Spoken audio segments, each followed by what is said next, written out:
अकोला जिल्ह्यातील ओझेगाव इथल्या अशोक माळी यांनी यंदा 4 एकरात अजित 199 या कापसाच्या वाणाची लागवड केली आहे। यंदा त्यांना 20 ते 22 क्विंटल कापसाचं उत्पादन अपेक्षित आहे। आज आपण अशोक माळी यांची कापूस शेती पाहण्यासाठी अकोला जिल्ह्यात जाणार आहोत। बाळापूर तालुक्यातील ओझेगावच्या अशोक माळी यांच्याकडे 30 एकर शेती आहे। 15 एकर जमिनीला पाणी आहे तर उर्वरित 15 एकर कोरडवाहू क्षेत्र आहे। त्यांनी यंदा 4 एकरवर ठिबक करून अजित 199 या वाणाची लागवड केली आहे। या वाणावर रस शोषण करणाऱ्या किडीचा प्रादुर्भाव कमी झाल्यानं फवारणीच्या खर्चात मोठी बचत झाली आहे। माझ्या इकडे शेतीत कपाशी परवडत नव्हती, त्या कारणामुळे मी माझ्या मुलाला यांना घेऊन बसलो।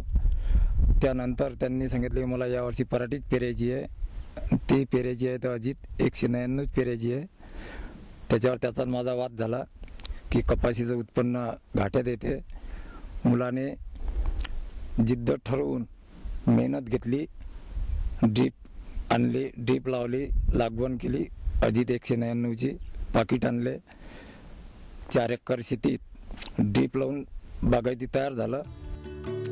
अशोक माळी यांनी कापसाची लागवड 4 फूट बाय 1.5 फुटावर केली आहे। कापसाचं पीक 4 महिन्यांचं झालंय। 6 ते 7 फूट उंच वाढलंय। प्रत्येक झाडाला 125 ते 150 कैऱ्या लागल्या आहेत। यापासून त्यांना 22 क्विंटल कापसाचं उत्पादन मिळणं अपेक्षित आहे।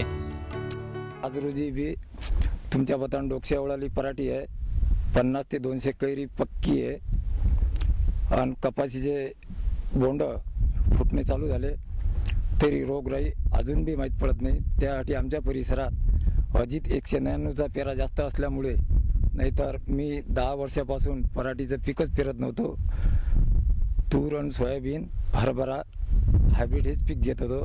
पण यावेळेस असं समजले की मेहनत नाही, भरपूर पीक येऊ शकते। पहिल्या वेळेस पराठीवाले मिळाले मला, त्यांनी सांगितलं की बाबा पराठीवर फवारा 8 दिवसा काढा लागते। पण अजित 199 पेरली त्यावेळेस मला अनुभव आला, माझ्या मुलालाही अनुभव आला की 15 ते 20 दिवसानंतरही फवारा काढला तरी ही जात अशी आहे की तुमच्या मतानं खर्च कमी, फवाऱ्याच्या याच्यात दिल्यानंतर वाढ भरपूर, मेहनती कमी, उत्पन्न जास्त। माझा खर्च अपेक्षितप्रमाणे कमी आहे। मला कापूस हाईटच्या हिशोबाने 20 ते 25 क्विंटल व्हावा आणि खर्चाच्या दृष्टिकोनातून पाहिलं तर अजित ही पराठी सर्वाचे वाण जे राहतात त्या वाणापेक्षा हिचा 4 ते 5 क्विंटल अपेक्षितप्रमाणे कापूस जास्त व्हावा ही माझी अपेक्षा आहे। विदर्भात मोठ्या प्रमाणावर सोयाबीनचं पीक घेतलं जातं, मात्र बदलत्या हवामानामुळे सोयाबीन पीक धोक्यात आलंय। अशोक माळी यांनी हेच लक्षात घेऊन कापूस शेतीकडे वळले। अजितच्या वाणामुळे त्यांना चांगलं उत्पादनही मिळतंय। त्यांच्याप्रमाणे इतर शेतकऱ्यांनी अजित सीड्सकडे वळल्यास शेती फायद्याची व्हायला वेळ लागणार नाही। गजानन भोयर, साम टीव्ही, अकोला।